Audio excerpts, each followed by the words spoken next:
Écoutez, sur France Culture, plusieurs émissions, et on voit toujours la même lacune. Que ce soit une émission politique ou une émission sur la vie sentimentale, la notion de cyclicité n'est jamais là, carrément. En tout cas, si elle est là, elle est empirique. Les gens ne disposent pas d'un modèle, d'une structure périodique qui leur permette de comprendre et d'interpréter les événements. Quand il y a rupture, par exemple, est-ce que ça correspond à une période cyclique?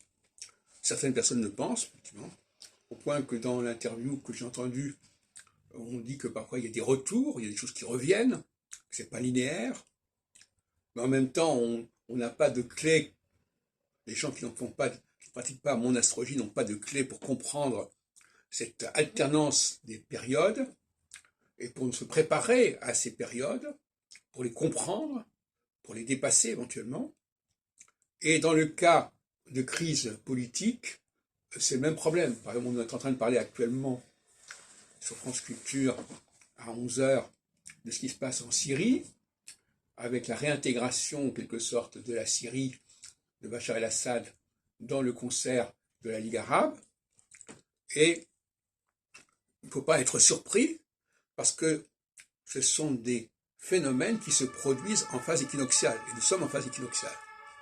C'est-à-dire on veut dépasser les clivages, les fossés, pour arriver à une unité.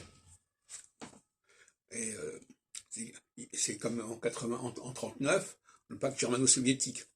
Il faut s'attendre, dans les périodes qui viennent, la période qui vient, à des réconciliations, des rapprochements.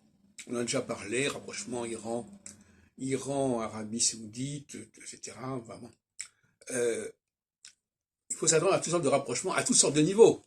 Au niveau de tous les milieux, même le milieu astrologique, par exemple, va devoir faire l'objet de rapprochements. Des gens qui ne voulaient pas se rencontrer, qui ne voulaient pas se fréquenter, vont avoir à le faire, etc., etc.